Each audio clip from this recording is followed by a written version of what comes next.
క్రీస్తునాథునందు ప్రియులకు సహోదరి సహోదరులారా, యేసుక్రీస్తు నామములో ఈ యొక్క క్రీస్తు సందేశమునకు మేమందరినీ కూడా ఆహ్వానిస్తున్నాం.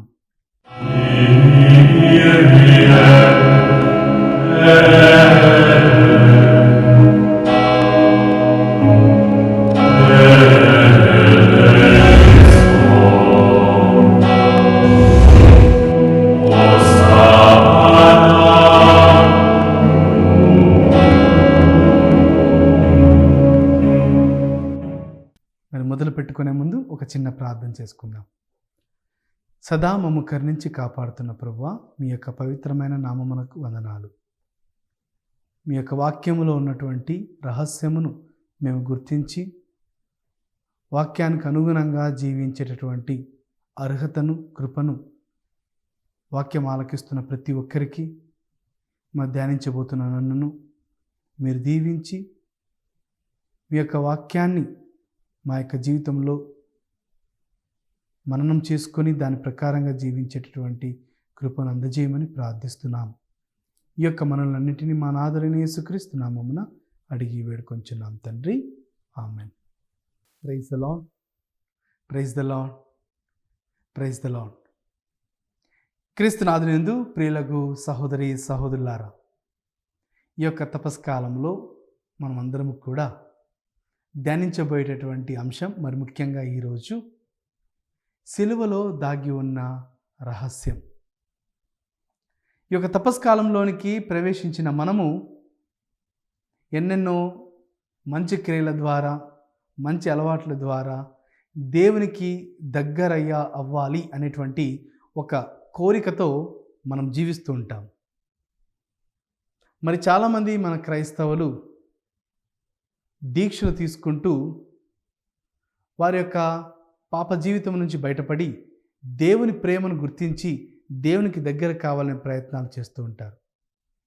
మరికొంతమంది క్రైస్తవులు ఉపవాసాల ద్వారా, దాన ధర్మ క్రియల ద్వారా మరి వారికి ఉన్నటువంటి చెడు అలవాట్ల నుంచి బయటపడుతూ దేవునికి దగ్గర కావాలని ప్రయత్నం చేస్తుంటారు. మనము ఈ యొక్క తపస్కాలాన్ని అంతా పరిశీలించి చూస్తే ఈ యొక్క తపస్కాలంలో ఉన్నటువంటి రహస్యం, దేవుని నుంచి దూరమైనటువంటి మనము మరొకసారి దేవుని చెంతకు రావాలి. మరి యొక్క తపస్కాలంలో ఇది ఒక అనుగ్రహం కాలము కావున మనము ఎలాంటి జీవితాన్ని గతంలో జీవించినా దేవుడు మరొకసారి తన కృప ద్వారా, తన అనుగ్రహం ద్వారా మనల్ని అక్కున చేర్చుకుంటాడు, మరొకసారి మనల్ని తన బిడ్డలుగా మారుస్తాడు అనేటువంటి విశ్వాసమే ఈ యొక్క తపస్కాలంలో ఉన్నటువంటి రహస్యం. మరి ఈ క్రమ పద్ధతిలో దేవునికి దగ్గర అయ్యేటటువంటి పరిస్థితుల్లో మనం ఎన్నో విషయాలను ధ్యానిస్తూ ఉంటాం. కొంతమంది తీర్థయాత్రలకని, కొంతమంది వడకాల ద్వారా, కొంతమంది 3 రోజులమైనటువంటి కూటముల ద్వారా ధ్యానిస్తూ, పాప సంకీర్తనాల ద్వారా, పూజలో పాల్గొనడం ద్వారా, ఈ విధంగా ఈ తపస్కాలంలో మనం అందరం కూడా ఎన్నో ప్రయత్నాలు చేస్తూ ఉన్నాం. కానీ ఈ యొక్క తపస్కాలంలో జరగబోతున్నటువంటి అతి ముఖ్యమైనటువంటి సంఘటన ఏమిటి అంటే, క్రీస్తు ప్రభువు శిలువ మీద మన కోసం మరణిస్తున్నాడు. యేసు ప్రభు శిలువను స్వీకరించి ఆ శిలువలో దాగి ఉన్నటువంటి రహస్యమును మనకు చూపిస్తూ, ఇదిగో నేను ఏ విధంగా అయితే సిలువను మోసానో మీరు కూడా సిలువను మోయాలి అనేటువంటి ఒక బాధ్యతను ప్రభు మనకు అప్పజెప్తున్నాడు అనేటువంటి విషయాన్ని మనం ఈరోజు గుర్తించాలి. మరి యొక్క తపస్కాలంలో భాగంగా ఈ యొక్క క్రీస్తు సందేశంలో మరి సిలువలో దాగి ఉన్నటువంటి రహస్యమును గురించి మనం అందరం కూడా ధ్యానించుకుందాం. ఈ సిలువ మరి ఏ విధంగా మన పరిశుద్ధ గ్రంథం సిలువ గురించి చెప్తుంది, మరి సిలువలో ఉన్నటువంటి ఆ రహస్యాన్ని అర్థం చేసుకున్నప్పుడు నేను ఏ విధంగా ఆ సిలువను మోయాలి, ఇవ్వబడినటువంటి ఆ యొక్క సిలువ దేవుడు నాకు ఎందుకు ఇచ్చాడు, మరి ఇవ్వబడి ఉండగా దానిని ఏ పద్ధతిలో తీసుకొని ముందుకు వెళ్ళాలి అనేటువంటి అంశములన్నీ కూడా మనం ఈరోజు ధ్యానించుకోబోతున్నాం. ప్రియా సహోదరి సహోదరులారా, మరి మొట్టమొదటిగా మనం పరిశుద్ధ గ్రంథాన్ని చక్కగా చదువుకున్నట్లయితే యోహాను సువార్త 1వ అధ్యాయము 38-39 వచనాలను మనం ఒకసారి చదువుకుందాం. యేసు వెనుకకు తిరిగి వారు తనను అనుసరించుట చూచి, మీరేమి వెదుకుచున్నారు అని అడిగెను. రబ్బీ అనగా బోధకుని అర్థం, నువ్వు ఎక్కడ నివసించుచున్నావు అని వారు అడిగిరి. వచ్చి చూడుడు అని యేసు సమాధానమిచ్చాను. వారు వెళ్ళి ఆయన నివాస స్థలమును చూచి ఆనాడు ఆయనతో గడిపిరి. అది ఇంచుమించు సాయంకాలము 4 గంటల వేళ. Praise the lord. ప్రియ సహోదరి సహోదరులారా, ఈ యొక్క వాక్యాన్ని మనం గమనించినప్పుడు ఆ యొక్క శిష్యులు యేసు ప్రభు నివసించే ప్రదేశమును చూడాలనుకుంటున్నారు. యోహాను యొక్క శిష్యులు ఈ యొక్క యేసు ప్రభు అనే ఒక వ్యక్తి ఎక్కడ నివసిస్తున్నాడు, ఏ ప్రదేశంలో ఉంటాడు, ఎలా జీవిస్తాడనే ఒక ఆతురత వాళ్ళలో ఉండడం ద్వారా, రబ్బీ మీరు ఎక్కడ నివసించుచున్నారు, బోధకుడా నువ్వు ఎక్కడుంటావు అనేటువంటి ఒక ప్రశ్న అడిగినప్పుడు ప్రభు చెప్పిన సమాధానం వచ్చి చూడుడు.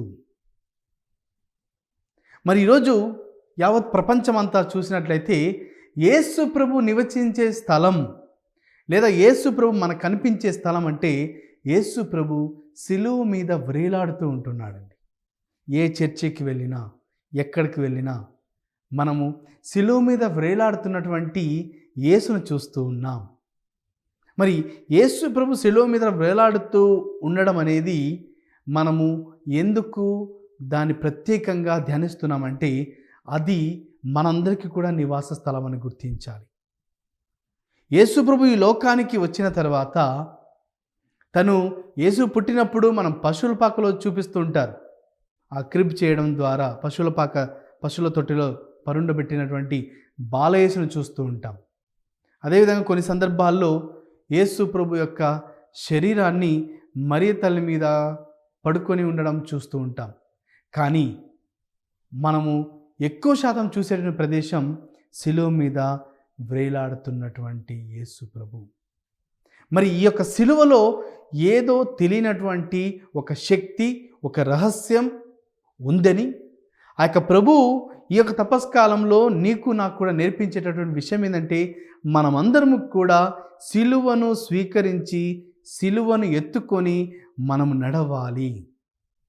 మార్కు సువార్త 8వ అధ్యాయం 34వ వచనాన్ని మనం ఒక్కసారి ధ్యానిస్తే ప్రభు చెప్తున్నారు, ఎవరైతే నన్ను వెంబడించాలనుకుంటున్నారో మీరందరూ కూడా తనను తాను పరిత్యజించుకొని సిలువను ఎత్తుకొని వెంబడించాలి. అనగా మనకు వేరొక ఆప్షన్ లేదు, వేరొక ఆలోచన లేదు. యేసుక్రీస్తు ప్రభువు యొక్క శిష్యులుగా నీవు నేను ఉండాలి అంటే మనల్ని మనం పరిత్యజించుకోవడం, సిలువను ఎత్తుకోవడం, మరి యేసుక్రీస్తుని వెంబడించడం. అనగా ఈ సిలువలో ఏదో తెలియనటువంటి ఒక రహస్యం. ఆ యొక్క సిలువే మనందరికీ కూడా రక్షణ మార్గం, లేదా ఇంకొక మాట చెప్పాలంటే సిలువ మార్గమే జీవిత మార్గంగా మనమందరం కూడా ధ్యానించుకోవాలి. మరి ప్రియ సహోదరి సహోదరులారా, మరి ఈ యొక్క మనము వెతకాలి, ఈ రహస్యం ఏంది, మరి యేసు ఎక్కడ నివసిస్తున్నా అంటే సిలువ మీద వేలాడుతున్నాడని, మరి యొక్క సిలువలో వేలాడుతున్నటువంటి రహస్యము అనగా ఇది దైవరాజ్యం యొక్క రహస్యమని, అది మనందరికీ ఇవ్వబడిందని మనకు వాక్కు కూడా తెలియజేస్తుంది. ఒకసారి చదువుకుందాం. మార్కు సువార్త 4వ అధ్యాయము 11వ వచనాన్ని మనం అందరం కూడా చదువుకుంటే మనకు అర్థమవుతుంది. ఆ యొక్క ప్రభు స్వయంగా మనకు తెలియజేస్తున్నాడు, దైవరాజ్యము రహస్యము మీకు మాత్రమే అనుగ్రహింపబడినది. ఈరోజు మనం అందరం కూడా ఈ యొక్క విషయాన్ని గుర్తించాలి. అదేమిటంటే దైవరాజ్యం యొక్క రహస్యం ఎక్కడో లేదండి, సిలువ మీద ఉంది, లేదా సిలువలో దాగి ఉంది.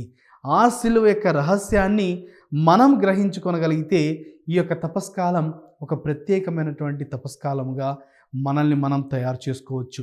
మరి వీటిని లోతుగా అర్థం చేసుకోవడానికి పునీత పౌలు గారు కొరింథీయులకు రాసిన మొదటి లేఖ 2వ అధ్యాయము 1-2 వచనాలు మనం ఒకసారి చదువుకుంటే ఈ పౌలు గారు ఎంతో తేట తెల్లముగా సిలువ మీద ఉన్నటువంటి క్రీస్తు ప్రభువును మనం గ్రహిస్తే అదే దేవుని రాజ్యం యొక్క పరమ రహస్యమని, అందుకనే నేను ఈ యొక్క అంశం పేరెంచుకున్నప్పుడు కూడా సిలువలో దాగి ఉన్న రహస్యముగా ఎంచుకోవడం జరిగింది. ఒకసారి వాక్యం చదువుకుందాం. సోదరులారా, దేవుని రహస్యమును మీకు బోధింపవచ్చినప్పుడు గొప్ప పదజాలమును గాని మహత్తరమైన పాండిత్యమును గాని నేను ఉపయోగింపలేదు. నేను మీతో ఉన్నప్పుడు యేసుక్రీస్తును గూర్చి, అందును ముఖ్యముగా శిలువపై ఉన్న ఆయన మరణమును గూర్చి తప్ప మరేమీ తెలుసుకొనకూడదని నేను నిశ్చయించుకొంటిని. ప్రియులారా, చాలా చాలా జాగ్రత్తగా గమనించాలి. పౌలు గారు ఎంతో స్పష్టంగా తెలియజేస్తున్నారు. నేను తెలుగులో పాండిత్యంను కానీ వేరువేరు భాషల్లో పదజాలమును వేరువేరు పదాలు ఉపయోగించి చెప్పడానికి ప్రయత్నం చేయడం లేదు. కానీ నేను చెప్తున్నటువంటి అతి పరమరహస్యం ఏమిటంటే, ఇదిగో సిలువలో లేదా శిలువ మీద మరణించినటువంటి క్రీస్తుని గురించి తప్ప ఇంకా నేను వేరొక అంశం గురించి ధ్యానించాలి అని అనుకోవట్లేదు, లేదా వేరొక అంశం గురించి చెప్పాలని అనుకోవడం లేదు అని మనం పరిశీలిస్తే పౌలు గారు నీకు నాకు ఎంతో చక్కగా తెలియజేస్తున్నారు. అదేమిటంటే, శిలువ మీద మరణించినటువంటి క్రీస్తు, అదే మనకు దేవుని యొక్క రహస్యం, అదే మనకు రహస్య రక్షణ ప్రణాళిక. అందుకని ప్రపంచమంతా కూడా చూస్తున్నాం. శిలువలో ఉన్నటువంటి శక్తి, ఆ యొక్క శిలువను మనం ధరించినప్పుడు, లేదా శిలువ గుర్తు వేసినప్పుడు, లేదా మనం శిలువను ఉపయోగిస్తున్నప్పుడు, ప్రియ సహోదరి సహోదరులారా, గుర్తించాలి, ఇది మనకు రక్షణ ప్రణాళిక. ఎందుకు ఇంత తేటతెల్లముగా ఇంత చక్కగా పౌలు గారు తెలియజేస్తున్నారంటే, క్రీస్తు ప్రభు శిలువ మీద మరణించడం ద్వారా మనకు రక్షణని ఇచ్చాడు. ఈ లోకానికి మానవుడిగా మనతో ఉండడానికి వచ్చాడు. కానీ రక్షణ ప్రణాళిక ఎప్పుడు నెరవేరిందంటే, క్రీస్తు ప్రభు శిలువ మీద వ్రేలాడి తన మరణం పొందుకున్నప్పుడు, నీ కోసం నా కోసం తన ప్రాణాన్ని త్యాగం చేసినప్పుడు. మరి అందుకనే మనం గుర్తించాలి, దేవుని యొక్క ప్రేమ ఈ యొక్క మరణము ద్వారా దేవుడు మనకు చూపించాలనుకుంటున్నాడు. అంతేకాదు, ఈ యొక్క మరణం ద్వారా క్రీస్తు ప్రభు నీకు నాకు గుర్తు చేస్తున్నారు, ఇదిగో మీరు మరణించినప్పటికీ మీరు తిరిగి నాతో లేస్తారు. మీరు నాతో పాటు మరణించినప్పుడు మీరు కూడా తిరిగి పునరుత్థానం అవుతారు అని ప్రభు గుర్తు చేస్తున్నారు. గమనించాలి, నేను ఇది నా సొంత మాటలు చెప్పడం లేదండి, పౌలు గారే స్వయంగా చెప్తున్నారు. తిమోతికి రాసిన 2వ లేఖ 11వ వచనాన్ని, 2వ అధ్యాయం 11వ వచనాన్ని మనం గమనిస్తే, మనము ఆయనతో మరణించి ఉండినచో ఆయనతోనే మరలా జీవింతుము. అనగా ఈ లోకంలో జీవిస్తున్న మనము క్రీస్తుతో జీవించాలి, లేదా క్రీస్తుతో కలిసి జీవించాలి, లేదా క్రీస్తు వలె జీవించాలి. అనగా ఒకటి, మానవులుగా ఈ లోకంలో జీవించినంత కాలం మనం క్రీస్తుని తెలుసుకున్నా తెలుసుకోలేకపోయినా, దేవుడు మనకు చివరిగా అవకాశం ఇచ్చినప్పటికీ మనం మరణించేలోపు క్రీస్తును పరిపూర్ణంగా తెలుసుకోవడానికి ప్రయత్నం చేయాలండి. లేదా క్రీస్తులో జ్ఞానస్నానం పొందుకొని జీవిస్తున్న మనము క్రీస్తు యొక్క పిలుపుకు అనుగుణంగా జీవిస్తున్నామా లేదా అనేటువంటి ఒక విషయాన్ని మనం గమనించాలి. మరి మూడవదిగా, మన జీవితాల్లో ఎన్నో రకమైనటువంటి కష్టాలు బాధలు వచ్చినప్పుడు వాటిని మనం స్వీకరించి మనం ప్రభుతో జీవించామా, లేకపోతే ప్రభువును తప్పు ఎదుగుతూ, లేకపోతే ప్రభు ఈ విధంగా చేశాడు ఆ విధంగా చేశాడు అనుకుంటూ మనము అసంతృప్తిగా ఈ లోకంలో జీవితాన్ని జీవిస్తున్నామా?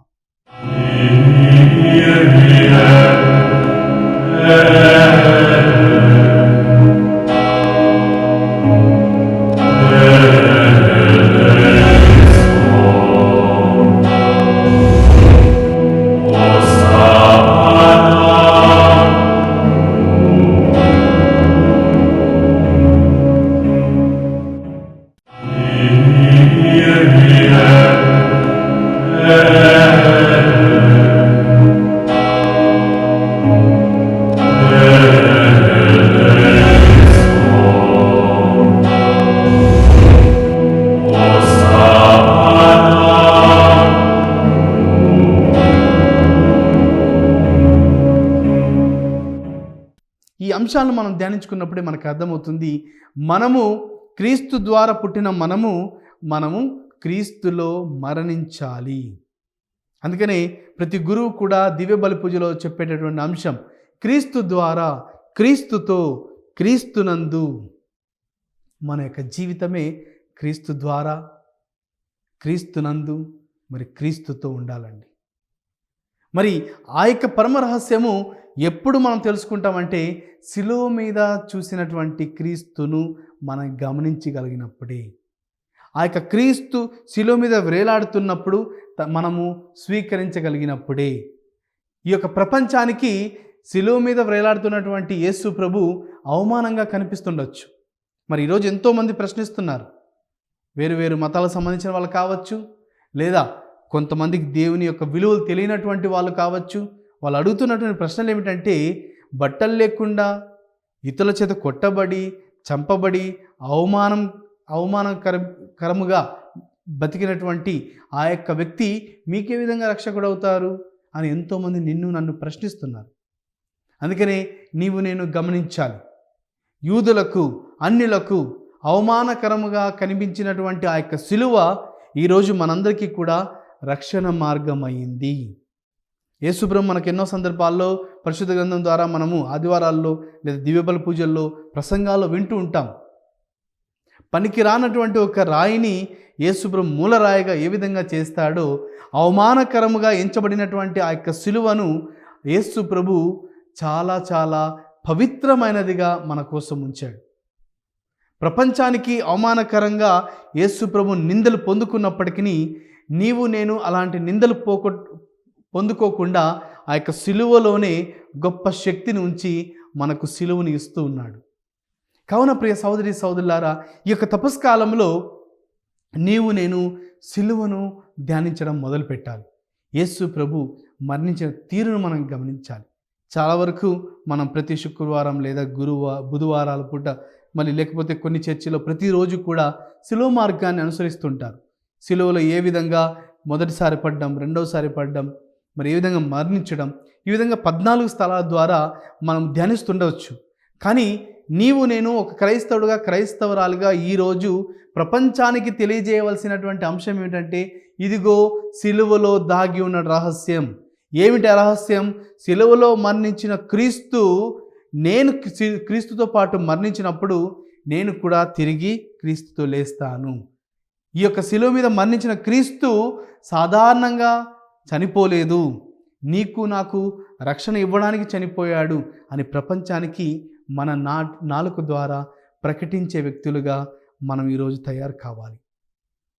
ప్రియ సహోదరి సహోదరులారా, మనందరికీ కూడా తెలుసు, ఎన్నెన్నో సంఘటనలు మనం యూట్యూబ్ ద్వారా కావచ్చు, లేకపోతే సోషల్ మీడియా ద్వారా కావచ్చు, మనము చూస్తున్నాం. ఆఖరి దినాలు దగ్గరకు వస్తాయని, లేవియాథాన్ అనేటువంటి ఒక పెద్ద సర్పం తిరిగి లేస్తుందని, మరి మెక్సికోలో వేరువేరు ప్రదేశాల్లో ఆ యొక్క డూమ్స్డే ఫిష్ అనేది బయటకు రావడం అనేది, మరి ఈ విధంగా చూసుకుంటూ వెళ్తే ఎన్నెన్నో ఉన్నాయండి, ఎన్నో ఉన్నాయి. కానీ ముఖ్యమైన విషయం ఏంటంటే, మనము ఆఖరి రోజుల్లో ఉంటున్నాము. మనం అనుకోవచ్చు, ఇంకా నా తరం అయిపోయిన తర్వాత దేవుడు వస్తాడేమోలే, లేకపోతే ఇంకా చాలా సంవత్సరాలు ఉందిలే, 2000 సంవత్సరాల నుంచి ఇదే మాటలు చెప్తున్నారు ఈ బైబిల్ చెప్పేవాళ్ళు, ఎప్పుడు వచ్చింది, ఇంకా రాలేదు కదా యేసు ప్రభు అని చెప్పేవాళ్ళు కొంతమంది ఉంటే మనకు తెలియదండి.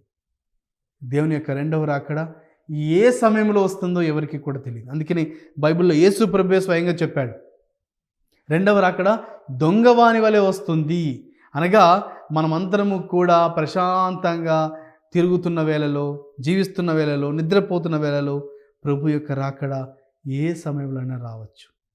ఇక్కడ అంశం ఏమిటంటే, యేసు ప్రభు ఎప్పుడు వస్తాడా, ఎప్పుడు రాడా అనేది కాదు. యేసు వచ్చినప్పుడు నేను సిద్ధం అవుతాను లేదా సిద్ధం అవ్వననే విషయం కాదు. ఇక్కడ ఏ సమయంలో అయినా నేను సంసిద్ధంగా ఉండాలి. యుద్ధానికి ఏ సమయంలో అయినా వెళ్ళేటటువంటి ఒక భటునిలాగా ఉండాలి. దేవుని యొక్క రాజ్యానికి సంబంధించినటువంటి క్రైస్తవ బిడ్డలుగా నేను తయారు కావాలి. అలా తయారు కావాలంటే మన దగ్గర కత్తులు లేకపోతే వేరు ఆయుధాలు అవసరం లేదు, గన్నులు పెట్టుకొని పరిగెత్తే ఆయుధాలు అవసరం లేదు. నీకు నాకు యేసుక్రీస్తు ఇచ్చినటువంటి అతి గొప్ప ఆయుధం, ఈ ప్రపంచంలో అణుబాంబులు కూడా లేనటువంటి శక్తి కేవలం క్రీస్తులో అనగా శిలువ మీద వ్రేలాడుతున్నటువంటి ఆ యొక్క క్రీస్తులో ఉన్నది, లేదా ఆ యొక్క శిలువలో ఆ యొక్క రహస్యం దాగి ఉన్నది. కావున ప్రియ సహోదరి సహోదరులారా, మనము ఆ యొక్క శిలువలో దాగి ఉన్న రహస్యాన్ని వ్యక్తిగతంగా మనందరం కూడా గమనించాలి. వ్యక్తిగతంగా మనం ధ్యానించుకున్నప్పుడు నాకు తెలియనటువంటి రహస్యాలు దేవుడు మీకు తెలియజేస్తాడు. మీకు తెలియనటువంటి రహస్యాలు మీ పిల్లల ద్వారా దేవుడిని గుర్తు చేయవచ్చు. ఆ విధంగా మనం చూస్తే ఎంతోమంది ద్వారా దేవుడు మాట్లాడుతున్నాడు. మరి ఈ రీసెంట్గా కొన్ని దేశాల్లో కొన్ని ప్రదేశాల్లో చిన్నారి బిడ్డలు నిద్ర లేవగానే వాళ్ళు ఏడుస్తూ, ఇదిగో నా కల ద్వారా యేసు ప్రభు రెండవ రాకడకు వచ్చాడు, మేఘాల మీద ఉన్నాడు, జనాలు ఎత్తబడడం చూశామని వేరువేరు ప్రదేశాల్లో చిన్నపిల్లలు సాక్ష్యాలు చెప్తున్నాం. మనం సామాజిక మాధ్యమం ద్వారా అనగా సోషల్ మీడియా ద్వారా మనం చూస్తున్నామండి. ఇవన్నీ కూడా జరుగుతున్నాయి. కొన్ని వేరువేరు ప్రదేశాల్లో కొన్ని డూప్ ఉండొచ్చు, లేకపోతే నిజాలు ఉండొచ్చు. కానీ ఇక్కడ నీవు నేను గుర్తించవలసిందంటే బైబిల్ నమ్ముదాం. ఒకవేళ సోషల్ మీడియా మీద మనకు నమ్మకం లేకపోయినా యేసుక్రీస్తు ప్రభు చెప్తున్నటువంటి మాటలను మనం అందరం కూడా గ్రహించాలి. అందుకనే పునీత పౌలు గారు కొరింథీయులకు రాసిన 2వ లేఖ 4వ అధ్యాయము 10-11 వచనాలు మనం గమనిస్తే పౌలు గారు చెప్తున్నాడు, క్రీస్తుతో మరణించడానికే నేను నా యొక్క జీవితాన్ని కేటాయిస్తున్నానని చెప్తున్నాను. ఒకసారి మనం అందరూ కూడా వాక్యం చదువుకుందాం. పౌలు గారు కొరింథీయులకు రాసిన 2వ లేఖ 4వ అధ్యాయము 10-11 వచనాలు మనం చదువుకుంటే, యేసు జీవము మా శరీరమందు ప్రత్యక్షపరచబడుటకై ఆయన మరణమును మా భౌతిక శరీరమందు సర్వదా మోయిచున్నాము. అనగా మన శరీరమందు క్రీస్తు యొక్క మరణమును మనము మోయాలంట. అంతేకాదు మా జీవిత కాలము యేసు కొరకై మేము మరణించు ప్రమాదము ఎల్లప్పుడూ ఉన్నది. ఇందువలన మా శరీరములందు ఆయన జీవము ప్రదర్శింపబడుచున్నది. ప్రియులారా, మనం గమనిస్తే యేసుక్రీస్తు ప్రభు యొక్క ఆ యొక్క మరణం అనేది ఏ విధంగా అయితే ఉన్నదో అది మన యొక్క జీవితాల్లో కూడా ఎన్నటికైనా సంభవించవచ్చు. అనగా క్రీస్తు కోసం మరణించే వ్యక్తులుగా మనకి ఎప్పుడైనా దేవుడు అవకాశం ఇవ్వచ్చు. ఒకవేళ ఇవ్వలేకపోయినా అలాంటి ప్రమాదం ఉన్న యేసుక్రీస్తు యొక్క జీవం మనలో ఎప్పుడు కూడా ప్రత్యక్షమవుతూ ఉంటుంది. అనగా మనం మరణించి క్షీణించిపోతాము, ఇంక మన జీవితం అయిపోయింది అనే సమయాల్లో గుర్తించాలి. అదే సమయంలోనే క్రీస్తు ప్రభు మనకు నూతనత్వమును ఇస్తూనే ఉంటాడు. ఎందుకంటే యేసు ప్రభు మనందరికీ కూడా పరలోక జీవితాన్ని బహుమానంగా ఇవ్వడానికే, ఆ యొక్క నూతనత్వమును మనకు ఇవ్వడానికే క్రీస్తు ప్రభు మన కోసం శిలువ మీద మరణించాడండి. అంతేకాదు, ఒకసారి మనం 14వ వచనాన్ని మనం ఒకసారి చదువుకుంటే, యేసు ప్రభువును మృతుల్లో నుండి లేపిన దేవుడు యేసుతో పాటు మమ్ములను లేవనెత్తి మీతో సహా ఒక చోట చేర్చి ఆయన సమక్షమునకు తీసుకొని పోగలరని మాకు తెలియను. పౌలు గారు ఎంతో స్పష్టంగా తెలియజేస్తున్నారు. యేసు ప్రభు మృతుల్లో నుండి లేపిన దేవుడు నిన్ను నన్ను కూడా మృతుల్లో నుండి లేపుతాడు. అందుకని మనము యేసుక్రీస్తు మరణించిన తర్వాత సమాధిలో 3 రోజులు ఉంచబడిన తర్వాత 3వ రోజు తిరిగి లేచాడు అని మనం ధ్యానిస్తూ ఉంటాం. మరి ఆ 3 రోజులు ప్రభు ఎక్కడికి వెళ్ళాడంటే మరణించిన వారి దగ్గరికి, వారికందరికీ కూడా ఇదిగో నూతన జీవితాన్ని ఇవ్వడానికి.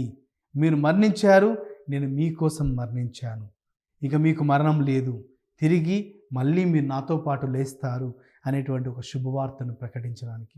మరి ఈరోజు నేను ఈ యొక్క అంశం ద్వారా నేర్చుకోవాల్సిన విషయం ఏంటంటే, మనము క్రీస్తుని విశ్వసించి క్రీస్తులో జీవిస్తున్నప్పుడు మరణించడానికి సిద్ధంగా ఉండాలి. ఏ సమయంలో అయినా సరే, ఏ సందర్భంలో అయినా సరే. ఎందుకంటే ఈ యొక్క మరణము మనకు పరలోకంలో నూతన జీవితము. ఇక్కడ ముగించినటువంటి మనము పరలోకంలో ప్రారంభిస్తాము. ఇక్కడ ముగించి అయిపోయింది అనుకున్నటువంటి మనకు, ప్రపంచానికి మనం అయిపోయినప్పటికీ పరలోకంలో మనకు నూతనమైన బహుమానం. ఇది మన విశ్వాసం, ఇది మన రహస్యం, ఇది మనమందరం కూడా తరతరాలుగా బోధిస్తూ మనకు ముందుకు వెళ్ళాలి. మరి 2000 సంవత్సరాల క్రితం నుండి ఈ రోజు వరకు కూడా ఆ శిలువలో దాగి ఉన్న రహస్యాన్ని మన పెద్దలు మోస్తూ వచ్చారు. మరి మనం కూడా మోస్తూ వెళ్ళాలి. మనం ఇతరులకు ఈ యొక్క ప్రపంచానికి ఇవ్వాలి. ఎంతోమంది ఈ సిలువలో ఉన్నటువంటి రహస్యాన్ని గుర్తించలేక సిలువ మీద మరణించాడు, తనను తాను రక్షించుకోలేడు, మరి అలాంటిది మమ్మల్ని రక్షిస్తాడు అని అడిగే ప్రశ్నలు లేదా అడిగే వ్యక్తులు ఈ రోజుల్లో ఉంటున్నారు. అంతేకాదు ఇంకా లేనిపోని మాటలతో ఎంతోమంది అసహ్యంగా మాట్లాడేటువంటి వ్యక్తులు కూడా మన మధ్య కనిపిస్తున్నారు. కానీ ప్రియ సహోదరి సహోదరులారా, వారిలో తప్పుల్ని వెతకడం ఆపడం మనం చేయాలి. వాళ్ళలో ఉన్న తప్పులు కాదు, వాళ్ళు తెలియక మాట్లాడుతున్నారు. కానీ ఈరోజు తెలుసుకున్న మనము మాట్లాడకపోవడము తప్పు. వాళ్ళు ఎవరు ఆ విధంగా మాట్లాడారు, ఈ విధంగా మాట్లాడుతున్నారు ఫాదర్ గారు అండి అని ఎంతోమంది ఫోన్లు చేసి చెప్తూ ఉంటారు. ఫాదర్ గారండి ఎంత అసహ్యంగా మాట్లాడుతున్నారు క్రీస్తు ప్రభు గురించి, సిలువ గురించి, మరి గురువులుగా మీరేం మాట్లాడరా, మీరేం చెప్పరా అనేటువంటి ఎంతోమంది ప్రశ్నిస్తున్నారు. ఇక్కడ విషయము వాళ్ళు తెలియక మాట్లాడుతున్నారు. ఇక్కడ మనం తెలిసి కూడా నోరు మూసుకొని ఉండడం అనేది చాలా చాలా పెద్ద తప్పు. కావున ప్రియ సహోదరి సహోదరులారా, వాక్యం చెప్పడం అంటే వెళ్ళి మైకుల్లో, ఆటోల్లో వెళ్ళి మైకుల్లో చెప్పనవసరం లేదండి. నీతో తిరుగుతున్న వాళ్ళకి, నీతో ఉంటున్న వాళ్ళకి, నీకు తెలిసిన వాళ్ళకి సందర్భం వచ్చినప్పుడు, అవకాశం వచ్చినప్పుడు, వాళ్ళకి బాధ కలిగినప్పుడు వాళ్ళకి ధైర్యం నింపండి. ఇదిగో నేను నమ్ముకున్నటువంటి నా దేవుడు నాకు రక్షణ ఇచ్చాడండి, నేను ఖచ్చితంగా క్రీస్తు ప్రభుతో తిరిగి లేస్తాను, ఇదే నా విశ్వాసం, ఇదే మా క్రీస్తు ప్రభు మాకు నేర్పించిన రహస్యం అని చెప్పండి. అంతేకాదు నేను గ్రహించాలి, క్రీస్తు ప్రభు తిరిగి లేచాడు. ఈ ప్రపంచంలో ఏ వ్యక్తి కూడా ఈ విధంగా తిరిగి రావడం అనేది మనం చూడలేదు చరిత్రలో. లాజరు మరణం నుంచి లేవనెత్తబడ్డాడు. 12 సంవత్సరాల వయసు గల ఒక చిన్నారి బిడ్డ, ఒక అమ్మాయి యేసుక్రీస్తు చేత లేపబడింది. యేసుక్రీస్తు చేత వాళ్ళు లేపబడ్డారు. కానీ తనకు తానుగా లేచింది కేవలం క్రీస్తు ప్రభు మాత్రమే. ఈ ప్రపంచంలో మనకున్నటువంటి రహస్యం ఏమిటంటే, మనకు తెలియని విషయం ఏంటంటే మరణం అనేటువంటి ఒక అంశానికి వచ్చేసరికి మనందరిలో తెలియనటువంటి భయాందోళనలు. కానీ ఈరోజు నువ్వు నేను గుర్తు చేసుకునే విషయం, మనకి ఇక భయాందోళన అవసరం లేదు, అలజడి అవసరం లేదు. ఇంకా నేను మరణించబోతానా, నా జీవితం అంతమైపోతుందా అనేటువంటి ప్రసక్తే లేదు, భయపడనక్కర్లేదు. ఎందుకంటే క్రీస్తు ప్రభుని నమ్ముకున్న నేను క్రీస్తుతో పాటు నేను తిరిగి లేస్తాను. క్రీస్తు యొక్క సిలువలో ఉన్నటువంటి రహస్యాన్ని నేను గుర్తించాను. అదే నా యొక్క నూతన జీవితం. సిలువ మీద నేను మరణించడానికి సిద్ధం. అనగా సిలువ అనగా మన జీవితంలో ఉన్నటువంటి ప్రతిదీ కూడా క్రీస్తు ప్రభు ఇచ్చిన ప్రతి బాధ్యతను మోద్దాం, క్రీస్తు వలె జీవిద్దాం, క్రీస్తుతో పాటు మరణించి తిరిగి క్రీస్తుతో పాటు పరలోకంలో నూతన జీవితాన్ని పొందుకుందాం. ఇదే ఈ యొక్క తపస్కాలంలో మనం ప్రవేశించిన మనము ధ్యానించుకోవాల్సినటువంటి అంశం అండి. మరి చివరిగా చిన్న ప్రార్థన చేసుకుందాం. ఓ ప్రభువా, ఈరోజు సిలువలో దాగి ఉన్నటువంటి రహస్యమును మా అందరికీ కూడా గుర్తు చేశారు. ప్రభువా, మీరు ఇచ్చినటువంటి ఆ యొక్క సిలువను మోయడానికి, మీరు ఇచ్చిన ప్రతి బాధ్యతను మేము సంతృప్తిగా తీసుకువెళ్ళడానికి మీరు మాకు శక్తిని, బలము దయచేయండి. మీతో పాటు తిరిగి మేము మోక్ష మార్గంలో ప్రవేశించడానికి మాకు సహకరించండి. వాక్యం ఆలకించిన ప్రతి బిడ్డను కూడా ప్రభువా మీరు దీవించి తాకి స్వస్థపరచని ప్రార్థిస్తున్నాం. ఈ యొక్క మనలాంటి మా నాథుడైన యేసుక్రీస్తు నామమున అడిగి వేడుకొంచున్నాం తండ్రి, amen. Praise the Lord, praise the Lord. ప్రియ సహోదరి సహోదరులారా, వచ్చే వారం మళ్ళీ మనం క్రీస్తు సందేశం ద్వారా కలుద్దాం. దేవుడు మిమ్మల్ని అందరినీ కూడా దీవించును గాక. May God bless all of you.